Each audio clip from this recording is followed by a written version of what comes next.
आज हम बात करने वाले हैं 2020 में आए एक बेहद पॉपुलर मूवी एक्सट्रैक्शन के बारे में। तो फ्रेंड्स, इस मूवी में क्रिस हेम्सवर्थ और रणदीप हुड्डा जैसे बॉलीवुड हॉलीवुड के फेमस एक्टर्स हैं और कहीं कहीं पे तो इस मूवी को देखकर ऐसी फीलिंग होती है कि जैसे हम कोई बॉलीवुड मूवी एक हॉलीवुड स्टाइल में देख रहे हैं और अपने सलमान भाई या अक्षय कुमार की जगह वहाँ पे क्रिस हेम्सवर्थ हैं। तो इस मूवी की कहानी शुरू होती है ढाका बांग्लादेश से और वहाँ पे इस मूवी का हीरो टाइलर जो एक मर्सनरी है वो एक ब्रिज पे घायल अवस्था में रहता है और उसे देखकर ऐसा लगता है जैसे वो मरने ही वाला है। तो फ्रेंड्स, दरअसल ये मूवी के एंडिंग का सीन है और उसके बाद कहानी जाती है पास्ट में, यानी 2 दिन पहले मुंबई इंडिया। और वहाँ पे कहानी फोकस होती है कि स्कूल स्टूडेंट ओवी महाजन पे जो एक इंडियन क्राइम लॉर्ड का बेटा है और उसके पिता उसकी जिम्मेदारी संजू राव पे सौंपे थे जो एक former Indian army special force operator था। तो ओवी महाजन अपने फ्रेंड्स के साथ एक क्लब में जाता है और जहां उसके फ्रेंड्स उसे उसके क्रश को पटाने के लिए ट्रिक्स बताते हैं। तो चूंकि ओवी काफी साई पर्सनालिटी का था तो उसका फ्रेंड उसे हाई होने का एडवाइस देता है और उसे सिगरेट ऑफर करता है। तो तभी वहां पे पुलिस आ जाती है और पुलिस इंस्पेक्टर ओवी के फ्रेंड को मारकर ओवी को किडनैप कर लेता है। तो नेक्स्ट सीन में संजू राव ओवी महाजन के पिता ओवी महाजन सीनियर से मिलने जेल में जाता है।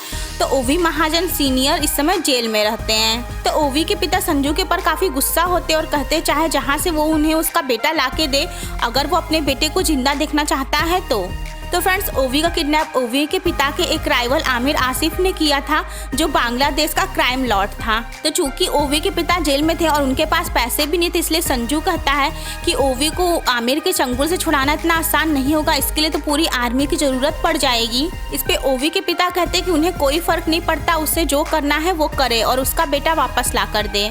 उसके बाद इंट्रोडक्शन होता है टाइलर का जो ऑस्ट्रेलिया में पहाड़ियों के बीच अपने दोस्तों के साथ रहता है जो उसके काम में भी उसके साथ ही रहते हैं। तो फ्रेंड्स, उन पहाड़ियों में एक बहुत ही इंपॉर्टेंट सीन दिखाया गया है कि टाइलर एक ऊंचे क्लिफ से कूद जाता है और कुछ देर के लिए पानी में जाकर बैठ जाता है। तो ये सीन इतना इम्पोर्टेंट क्यों है ये आपको आगे पता चलेगा। तो टाइलर की लाइफ की भी अपनी ट्रेजेडी रहती है, वो अपने बेटे को 6 साल की उम्र में ही खो दिया रहता है और अपने बेटे को खोने के बाद वो ऐसे खतरनाक मिशन में जाता था जो एक तरीके से किसी सुसाइडल मिशन से कम नहीं थे। तो फ्रेंड्स, आगे संजू एक मर्सनरी ग्रुप को ओवी को रेस्क्यू करने का मिशन देता है। हालांकि उस ग्रुप को पे करने के लिए उसके पास इनफ मनी नहीं रहती लेकिन वो ऐसा प्रिटेंड करता है कि वो उन्हें अच्छे खासे पैसे देगा।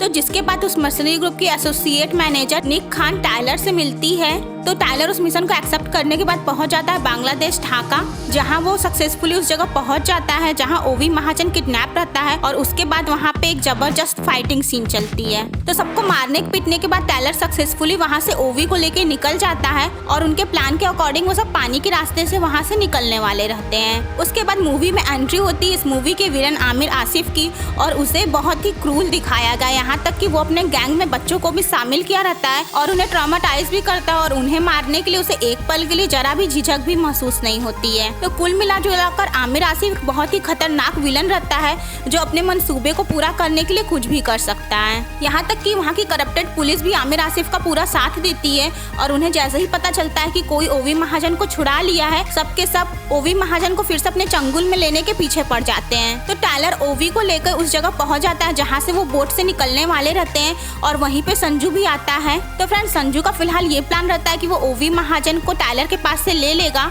और उन्हें पैसे भी नहीं देगा और उसके बाद ओवी को लेके इंडिया चला आएगा। मतलब मेन मुश्किल काम टाइलर से कराने के बाद आसान वाला काम वो खुद ही कर लेगा। तो आमिर आसिफ के आदमियों और संजू की वजह से वहाँ सब कुछ गड़बड़ हो जाती है और टाइलर ओवी को लेके वहाँ से भागता है जब वो ये देखता है कि उसके सारे साथी मारे गए और निक खान उसे इन्फॉर्म करती है कि कैसे संजू ने चूना लगा गया और उनके बैंक अकाउंट में कोई भी पैसे नहीं आए हैं। तो एक बार फिर से टाइलर का जबरदस्त फाइटिंग सीक्वेंस चलता है वहाँ की करप्टेड पुलिस के साथ और यहाँ तक कि संजू के साथ भी। And friends, throughout the all fighting scene हमें वहाँ के लोकल लोगों को बॉलीवुड सॉन्ग सुनते हुए दिखाया गया है। तो फ्रेंड्स, मीन्स नेटफ्लिक्स पूरी इंडियन ऑडियंस को अपनी तरफ करने के चक्कर में है। तो फ्रेंड्स, इस मूवी के हॉलीवुड और बॉलीवुड दोनों ही हीरो मीन्स टाइलर और संजू के बीच जब फाइटिंग चलती तो दोनों ही ट्रक से हिट हो जाते हैं लेकिन बावजूद इसके कुछ खास उनकी हानि नहीं होती है।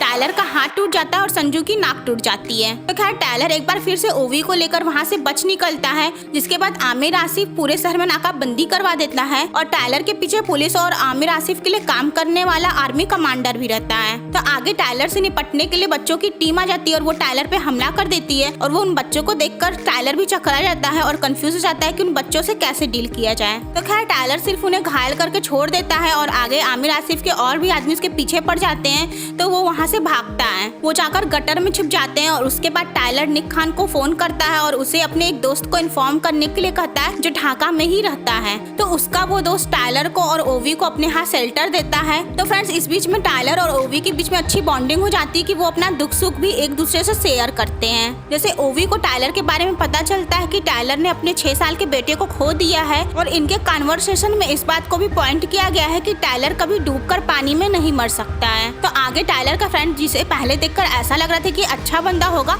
वो एक्चुअली में विलेन साइड का रहता है और विलेन से मिल गया रहता है और उनसे डील भी कराया रहता है। तो जैसे ही टायलर को ये बात पता चलती है, टायलर में और उसके फ्रेंड में फाइटिंग शुरू हो जाती है। तो तभी वहाँ पे ओवी आ जाता है और वो टायलर के फ्रेंड को शूट करके उसका काम तमाम कर देता है। और इन्हीं सब बीच में टायलर को अपने एसोसिएट से बार बार ये इंस्ट्रक्शन मिलता है कि वो ओवी महाजन को अबांडन कर दे ताकि वो वहाँ से अकेला बच निकल सके और उनके पीछे पुलिस और सारी आर्मी पड़ी रहती है और अगर वो अपनी जान बचाना चाहता है तो उसे ओवी को वहीं पे पीछे छोड़ना ही होगा। तो चूंकि टायलर इस मूवी का हीरो है तो वो अच्छे दिल वाला इंसान ही होगा, तो वो ओवी को पीछे छोड़ने के लिए मना कर देता है और आगे वो जाके संजू से मिलता है और उससे हाथ मिला लेता है और अब संजू और टायलर दोनों मिलकर ओवी को रेस्क्यू करने के मिशन में लग जाते हैं। तो टायलर का काम ये रहता है कि वो पुलिस और आर्मी वाले को डिस्ट्रैक्ट करेगा और संजू इस बीच में ओवी को लेके वहाँ से निकल जाएगा और उन्हें किसी भी तरह ब्रिज तक पहुँचना होगा और टायलर की टीम ब्रिज के उस पार रहेगी और ब्रिज पर उनके लिए हेलीकॉप्टर भेजेगी। तो उनके प्लान के हिसाब से टायलर एक बिल्डिंग में छुप के आमिर आसिफ के आदमियों के ऊपर हमला करता है, फायरिंग करता है और ओवी को लेके संजू वहाँ से चुपके से निकल जाता है और ब्रिज तक पहुँच भी जाता है। तो सब कुछ ठीक ठाक चल रहा होता है लेकिन ब्रिज पर एक आदमी उन्हें पहचान जाता है, जिसके बाद संजू को भी फाइटिंग करनी पड़ती है और फिर हर तरफ फायरिंग ही फायरिंग होती है। और इन्हीं सब बीच में सारा नजारा आमिर आसिफ एक ऊंची बिल्डिंग से देख रहा होता है। तो उधर संजू और टायलर अकेले ही सारे गुंडों से भिड़े रहते हैं और सब पे भारी पड़ते हैं और ब्रिज के दूसरी तरफ से निक खान भी उन्हें कवर फायरिंग का सपोर्ट देती है। तो फिलहाल अभी तक हीरो की टीम ही जीत रही थी कि तभी सीन में कर्नल इंटरफेयर करता है और वो संजू के हेड पे गोली मार देता है और यही नहीं वो काफी दूर से निक खान के आदमियों को भी मार गिराता है। तो संजू को मारने के बाद कर्नल टायलर को भी टारगेट करता है जो ब्रिज पर पहुंच गया रहता है और उसे भी शूट कर देता है। तो टायलर भी किसी आयरन मैन से कम नहीं रहता, इसलिए फिलहाल तो एक गोली उसका कुछ नहीं बिगाड़ने वाली। वो आगे बढ़ता है लेकिन कर्नल जब दोबारा उसे टारगेट करता है तब निक खान उस कर्नल को मार देती है और इसी बीच में ओवी महाजन किसी तरह बच बचा के ब्रिज के उस पार निक खान के पास सेफली पहुंच गया रहता है। तो जैसे ही मूवी में दिखाया जाता है कि अब सब कुछ ठीक ठाक हो गया है, वेल ऑब्वियसली ऐसा तो लगता है कि अब कुछ गड़बड़ होने ही वाली है, तभी उस बच्चों की गैंग टीम का लीडर टायलर के गले पे गोली मार देता है, जो पहले से ही टायलर को मारने की शपथ लिया रहता है जब पहली बार टायलर से उसका एनकाउंटर हुआ रहता है। तो टायलर गर्दन पे गोली खाने के बाद वो ब्रिज से नीचे रिवर में गिर जाता है। तो टायलर को मरता हुआ देखकर निक खान और ओवी दोनों ही काफी दुखी होते हैं और शॉक्ड होते हैं, जिसके बाद निक खान ओवी को लेकर वहाँ से निकल जाती है। उसके बाद नेक्स्ट सीन रहता 8 महीने बाद का और ओवी महाजन की यूजुअल लाइफ दिखाई गई है और उधर निक खान एक मेंस टॉयलेट में आमिर आसिफ को टपका देती है और उसे मारने के बाद आराम से वहाँ से निकल जाती है और इधर ओवी महाजन स्विमिंग पूल में तैरता है और स्विमिंग पूल से जैसे ही वो बाहर आता है और वो वहाँ पे एक आदमी को देखता है और हमें भी एक आदमी की झलक दिखाई जाती है जो टायलर की तरह लगता है। तो फ्रेंड्स मूवी की स्टार्टिंग और बीच में बातचीत के दौरान ये दिखाया गया है कि टायलर पानी में डूब के कभी मर नहीं सकता और जब उसे गोली लगी थी तो वो पानी में ही गिरा था, तो इसलिए उसके बचने के चांसेस हो सकते हैं। अब ये बात अलग है कि गर्दन में गोली लगने के बाद इतना घायल होने के बाद वो मैरिकली कैसे बच गया। तो फ्रेंड्स इसी क्लिफ हैंगर के साथ ये मूवी खत्म हो जाती है। इसके अलावा मैं ये कहना चाहूंगी कि संजू की फैमिली का भी कुछ सीन लास्टिंग में डाल देना चाहिए था। किसी को भी तो उसके लिए शोक मनाते हुए दिखाना चाहिए था। और इस मूवी के बारे में मैं ये कहना चाहूंगी कि अच्छी इंटरटेनिंग मूवी है और इस मूवी में आपको ऑसम फाइटिंग सीक्वेंस के साथ अच्छे विजुअल इफेक्ट्स देखने के लिए मिल जाएंगे और अगर आप क्रिस हेम्सवर्थ के फैन है तो ये मूवी देखना तो बनता है। तो आई होप आपको ये वीडियो पसंद आया होगा, तो इस वीडियो को लाइक और शेयर करना मत भूलिएगा और मेरे चैनल को सब्सक्राइब कीजिए और आप इस मूवी के एंडिंग के बारे में क्या सोचते हैं कमेंट बॉक्स में जरूर बताइए। तो फ्रेंड्स मिलते हैं नेक्स्ट वीडियो में, तब तक के लिए bye bye and take care.